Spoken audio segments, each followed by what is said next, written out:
Last week's winner, Dean Burmester, off the first tee. That's perfect. Dean Burmester held his nerve in the playoff to win his second LIV Golf League title in Chicago last weekend. He birdied 18. Rahm and Ballester could only par the first playoff hole, and he's brought his form with him to Indianapolis. This is Matthew Wolff, his second shot at the par 4, 12th. Missed some tournaments recently with a back problem. Plays for Bubba's Range Goats, and what a start for Matthew Wolff. Well, that certainly wasn't the hole, David, we expected to see the Eagles on this early. No.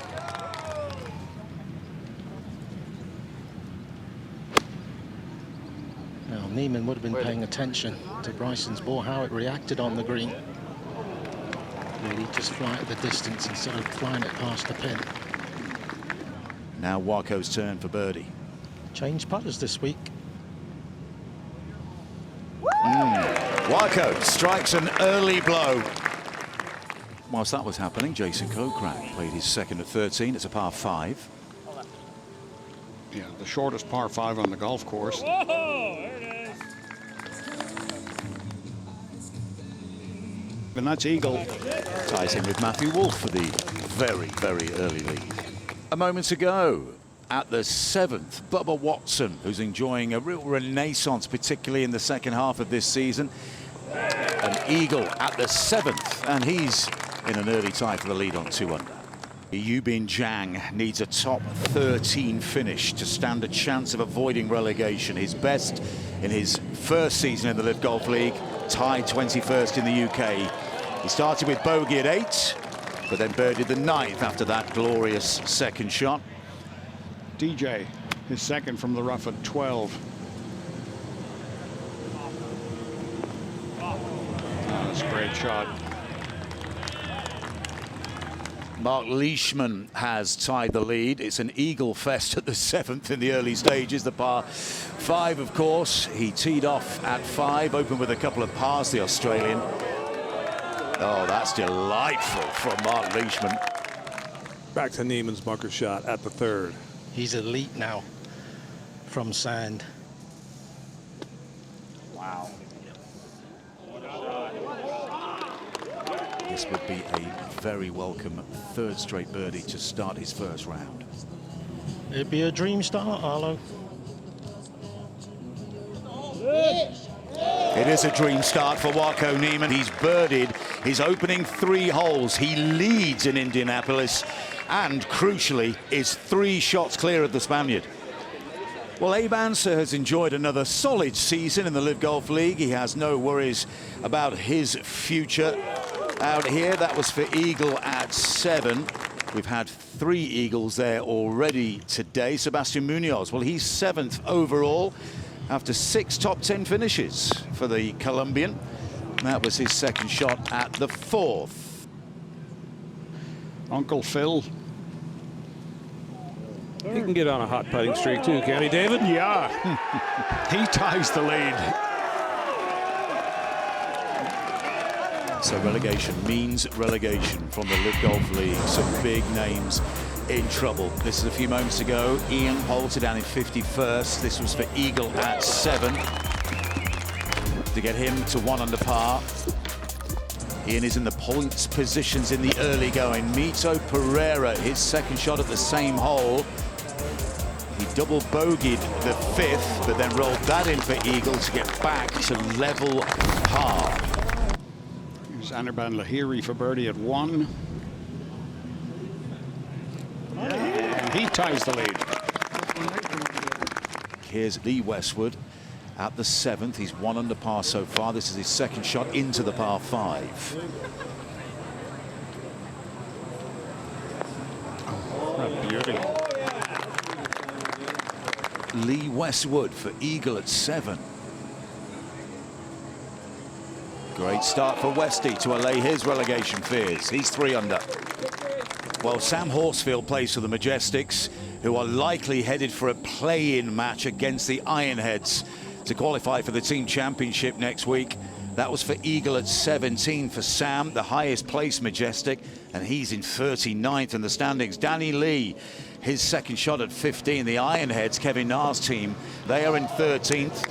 Both teams with a good showing here could avoid that play-in match, and they've started reasonably well. Second shot at the third for Anoban Lahiri. The Crushers have won 3 times this season, Bryson DeChambeau's team, but they cannot catch Legion 13, led by John Rahm for the #1 seed for the team championship next week. Here's Abe Answer from the middle of the fairway at 12.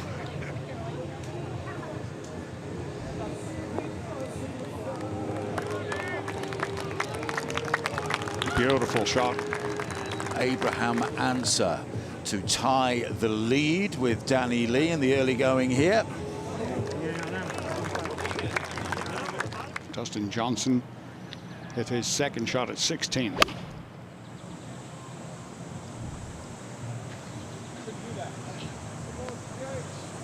And a beauty. Danny Lee at 18 is an ironhead, and this to retake the solo lead.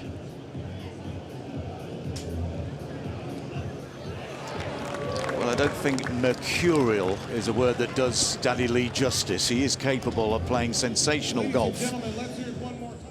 Looked like Neiman's ball came to rest in a divot, and it's a sand-filled divot hole. Yeah. I don't think it's too much of a problem.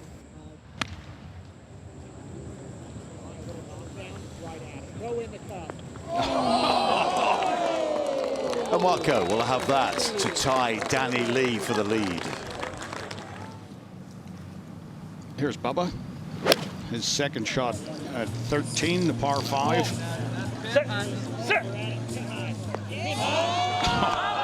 Beautiful shot. He'd have had to go 4 under. And Watko Neiman, who came into the competition leading the way. This is the final regular season event of the season. A top prize for the LIV Golf League individual champion of $18 million on the line. Only he or John Rahm can take the title. If he finishes first or second, he takes care of business. He will be the champion.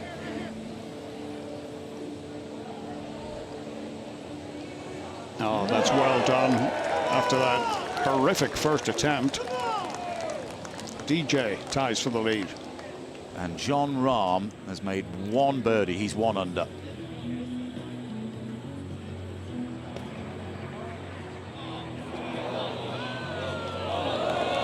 Stunning shot. Well, Sebastian Munoz double bogey the par 4 fifth. Subsequently, he's made 4 birdies, and this is his second shot into the 10th. And a terrific opportunity to make it 5 in a row. Yeah, he's had a great year. Suan, you watch Cam's second at 16. Tucked hole location on the left with a little help of wind. That was a pitching wedge.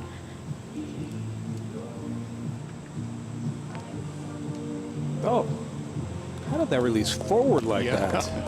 That's unusual. Well, elsewhere here in Indianapolis, Anthony Kim was 11 over after his opening round in Chicago, then went 8 under over the weekend. That was his third at the 15th. And how about another chip in? This is at the 9th for Carlos Ortiz to get him to 1 under par. He missed the playoff in Chicago last weekend by a single shot. Now Watko Neiman, an opportunity to get to 7 under par. That's 28 on this front side, Arlo. A 7 under par, 28 on the front 9 for our champion-elect Watko Neiman, with 9 to play on day 1 at LIV Golf Indianapolis. And Torquay have a 2-shot lead in the team competition, and this is Sebastian's second shot at 12. The distance control has been amazing. And by the way, that would be 7 consecutive birdies if he rolls it in. Well, he's done it. Wow. Here's DJ at the first.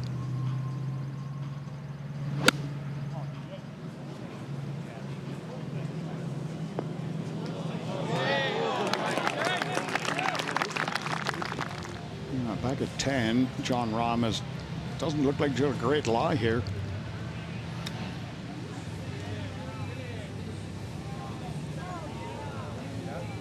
That's well played. Here's Louis Oosthuizen. He has this for birdie at 1.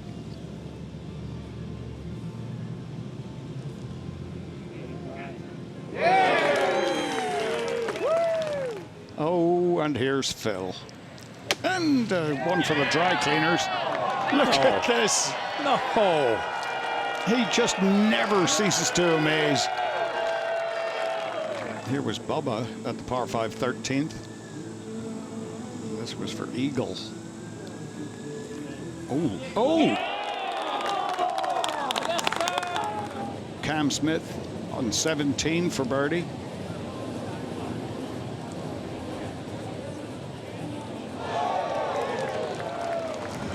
Well, the atmosphere out here is magnificent. And if this putt drops... If this drops, they'll go nuts, but Bryson will still be 6 back.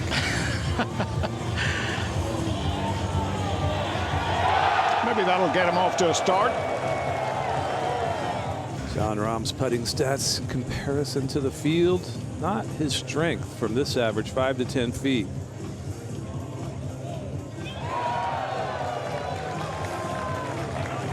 Ian Poulter at the moment threatening the near impossible and climbing out of the relegation zone where he's been stuck all season.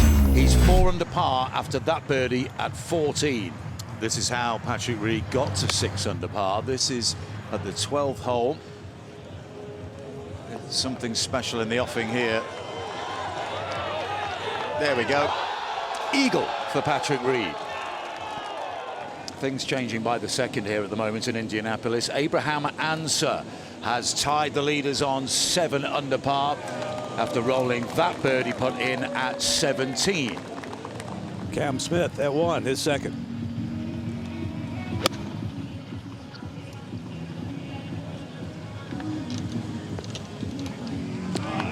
Shot. The 14th tee. These are shots that Patrick's been working on. His right pins used to work it so far from right to left. Wouldn't be able to do it here with that tree. And Butch's been working on straightening out his ball flight, even cutting them into pins like this.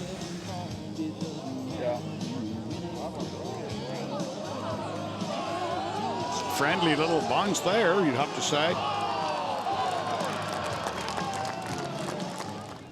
Now at 13, Waco. A nice open look. Patrick Reed did make his birdie. Oh, yes. So we have a new leader in Patrick Reed, but another eagle opportunity for Waco Neiman to leap above him on 9 under. Well, elsewhere, Cameron Tringali knows a top 10 finish would probably get him into the lock zone, the top 24, and secure his LIV Golf League spot for next season. Well, he is 11th. After that birdie at the 8th, 4 under par for Cameron. Graham McDowell, he teed off at 14.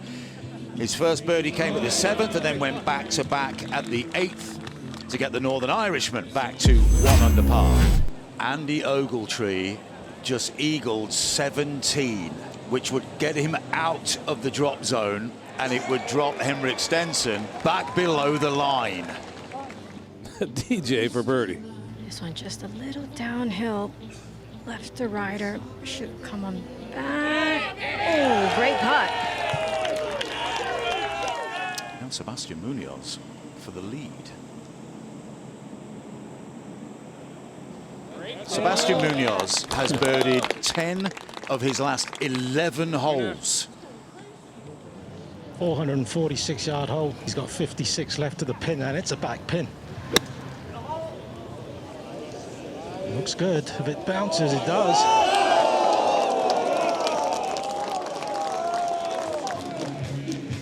Brandon Grace.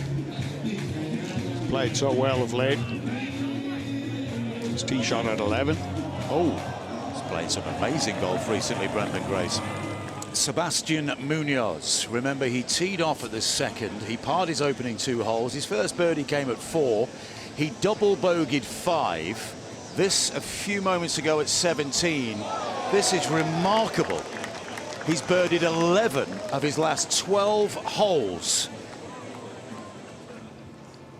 Thomas Peters has been quietly working his way up the leaderboard. He's got it to 7 under. To the tee at 1, and a birdie for Sebastian Munoz on the par 4, and he'll card a 59. We can find no evidence of a 59 that contained a double bogey on, we know, the LIV Golf League, on the PGA Tour, on the DP World Tour, the Corn Ferry Tour, or the LPGA. Or the Grateful Dead Tour.